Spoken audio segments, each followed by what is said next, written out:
Hey everybody.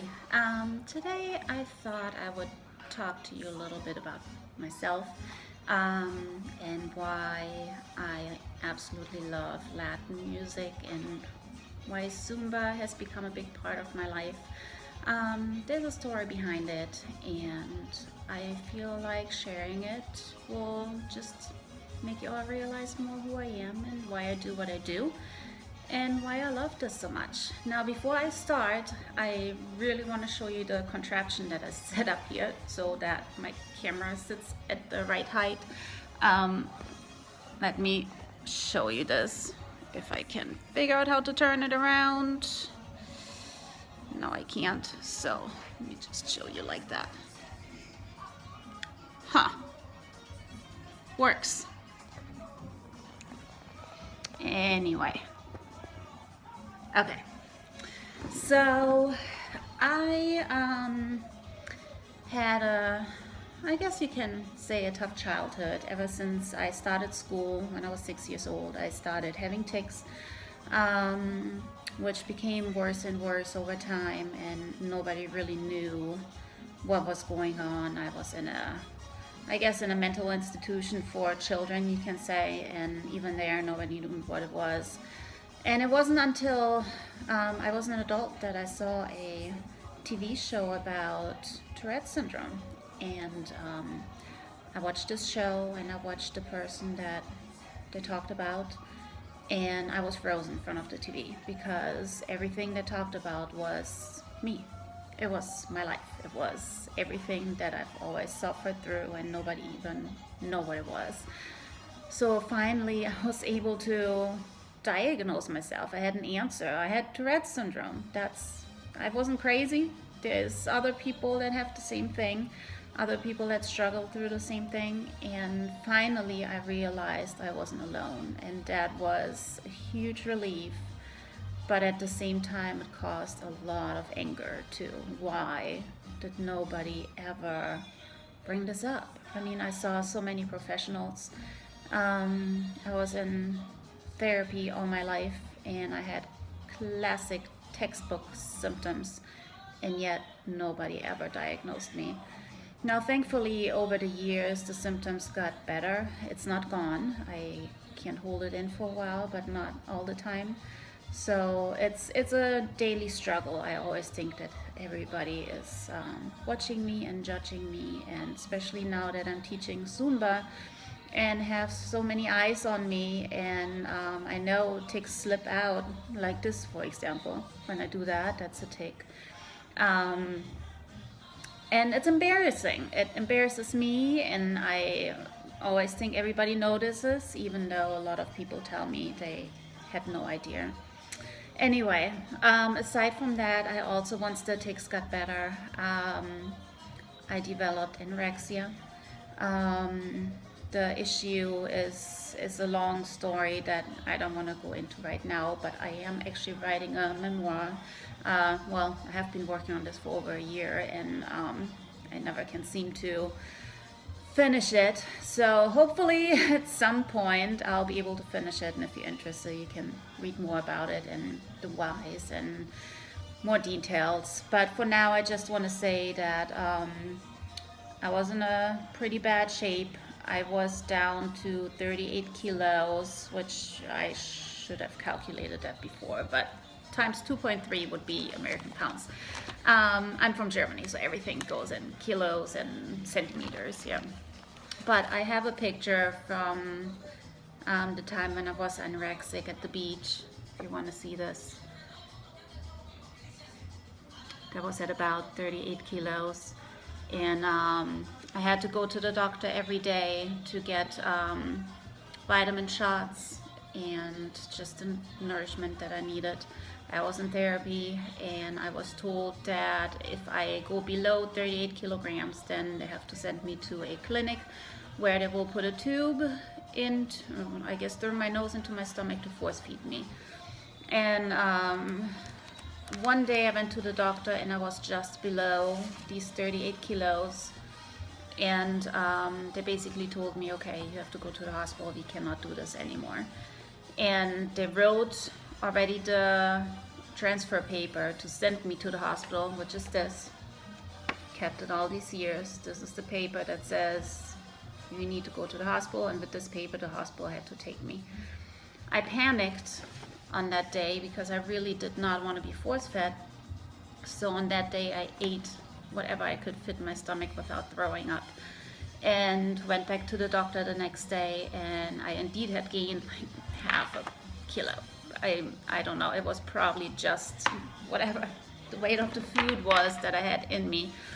So they said, okay, if I keep this up, then they will hold off, and I can continue staying home and do the therapy from home. And after that, I just never went back to the doctor. I continued to not eat, and I continued to lose weight, and just refused to go back to the doctor. So I kind of cheated my way out of this. And then when I was, how old was I? It was just before I was 18. I was moving out from home because I knew that I had to move out in order to get better. And as soon as I was out, I started to get myself a kind of like an eating schedule. I had to eat in certain times and certain amounts, and if I missed this time or I didn't have the right amount, then I started to panic. I mean, like full-blown panic attack with heart palpitations and sweating and shaking and craziness. So, but I was able to do this, and with this schedule I was able to gain weight slowly without panicking. I was still seeing my wonderful, wonderful therapist that I'm still friends with to this day. Once I got to the point where I felt like, okay, I'm out of anorexia, it's always going to be part of me, but I'm not in the danger zone anymore. I went onto a TV show. It was a talk show, and it talked about anorexia. This was the TV show host at that time. He's not hosting anymore because there was some bad stuff going on. Anyway, there were several people there. One person was in severe anorexia. They even had an ambulance outside just in case something happens. Then there was one boy that had anorexia, which is, I guess, the minority because usually it's girls. Then the friend of the girl that was very sick, and then myself as the person to show that it is possible to get out of this. And after that show, I also wrote a newspaper article about anorexia and about how it feels to have anorexia, and how, yeah, just to make people understand how you want to eat, but you panic so badly that you just can't. It's like you are so afraid of the one thing that your body needs that you just can't take it.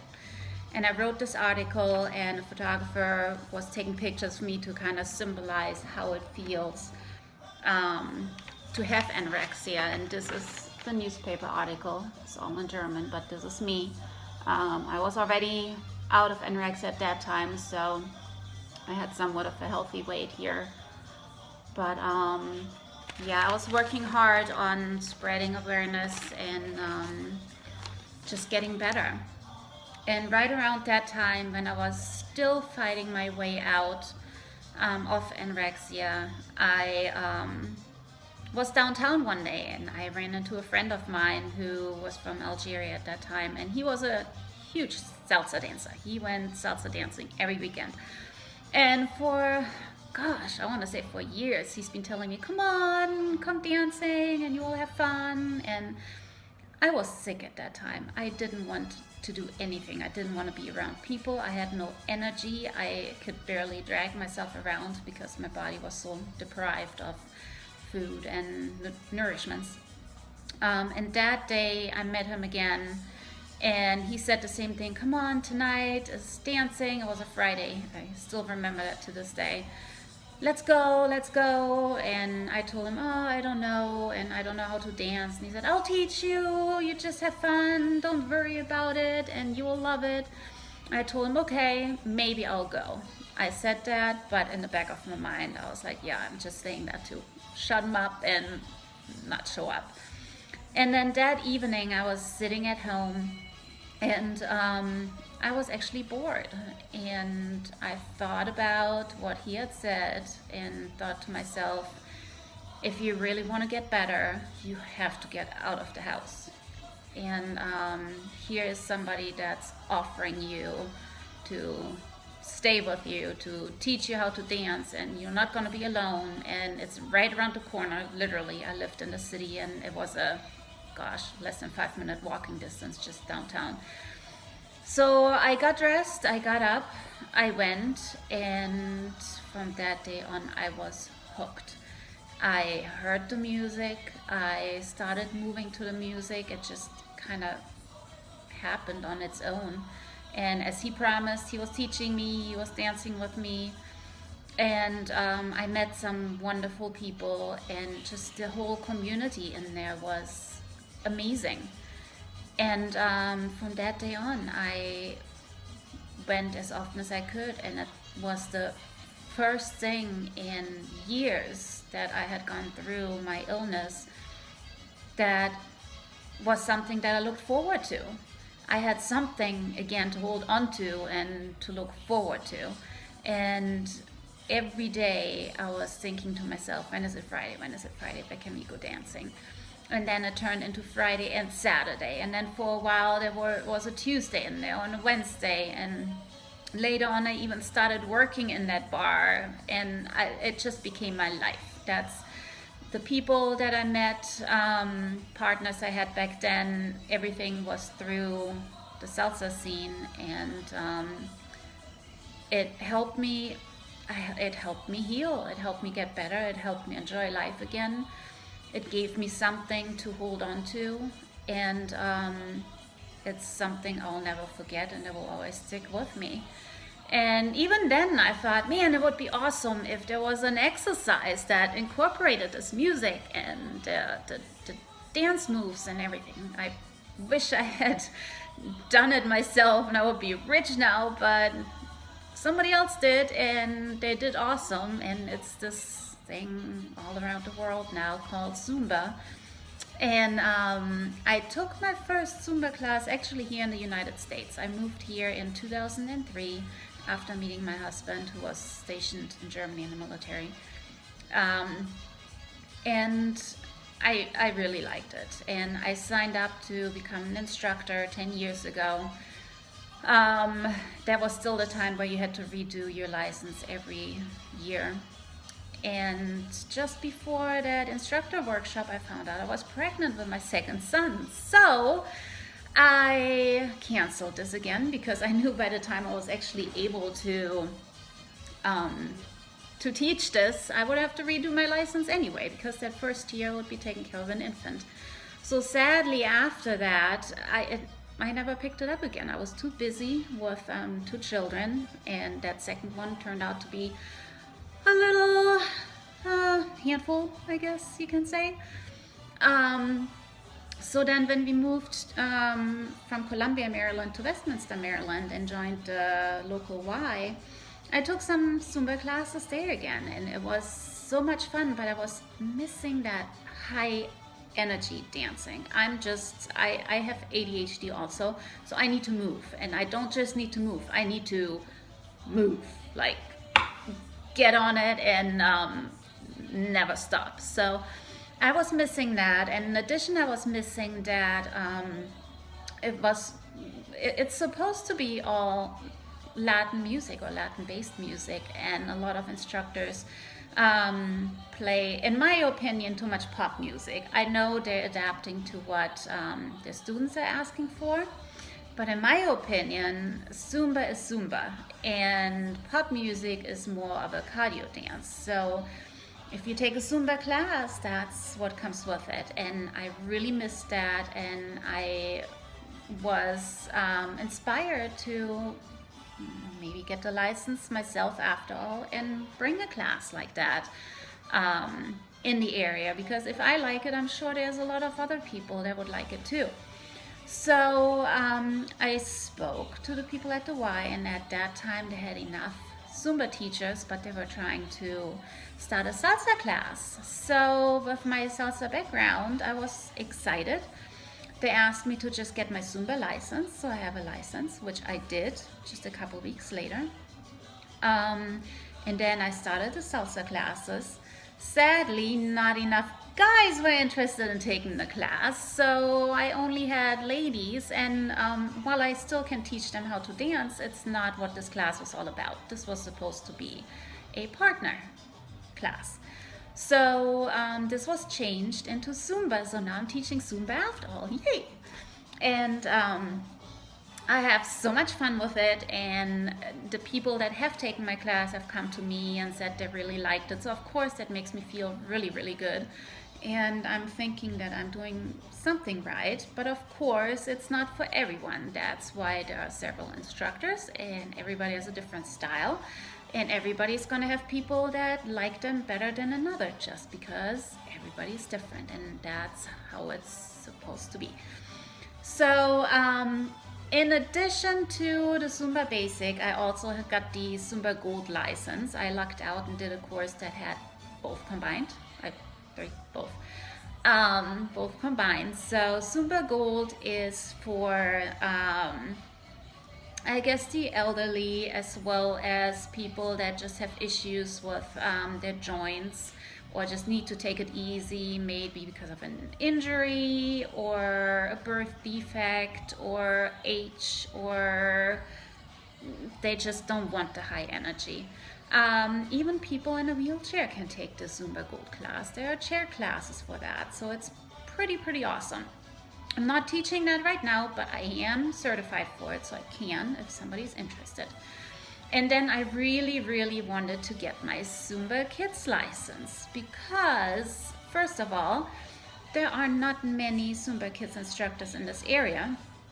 And second, what could be more fun? I mean, the kids are usually in a good mood. They're all up for jumping around and dancing around and just being silly. And I just really wanted to get that Zumba Kids license. So for the past few months, I've been looking around, and there was no instructor training anywhere near here, and I just couldn't afford to fly across the states.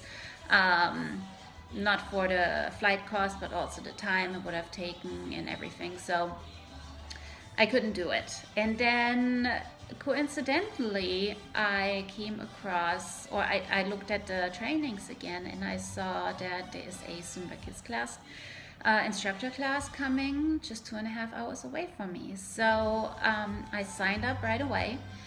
Thanks to my awesome friend Fiona. Thank you. I love you so much, because my husband was traveling and I could not have done this training if it wasn't for Fiona coming to my house all day long. I mean, she came at like 8:30 in the morning and she stayed until 9 o'clock at night, spending time with my children, letting my dogs out, all that good stuff. So love you, Fiona. Thank you. And now I have my Zumba Kids license, and I'm just starting to instruct Zumba Kids at a daycare here locally. And I'm also bringing a Zumba Kids class to the Hill Y in Westminster. So if you're a member or you just want to check it out, call them, find out about my demo classes that are coming up in February on the 20th and the 27th. And then as a member, you can take, or your kids can take these classes free. That would be so awesome. So yeah, it would be great if I would see you in my class. My adult class is on Fridays, 5:30 till 6:30. And my official kids class starts on March 6th, and that's Mondays from 6:45 to 7:45. And I'm also looking into starting classes independently, so stay tuned for that. Not happening quite yet, but I'm working on it. So I guess I told you pretty much everything about myself, and the good and the bad, and how I got to Zumba and why it's so important to me. And if you watch these whole 20 minutes, because I've been talking forever, then thank you. And I hope to see you soon. Bye.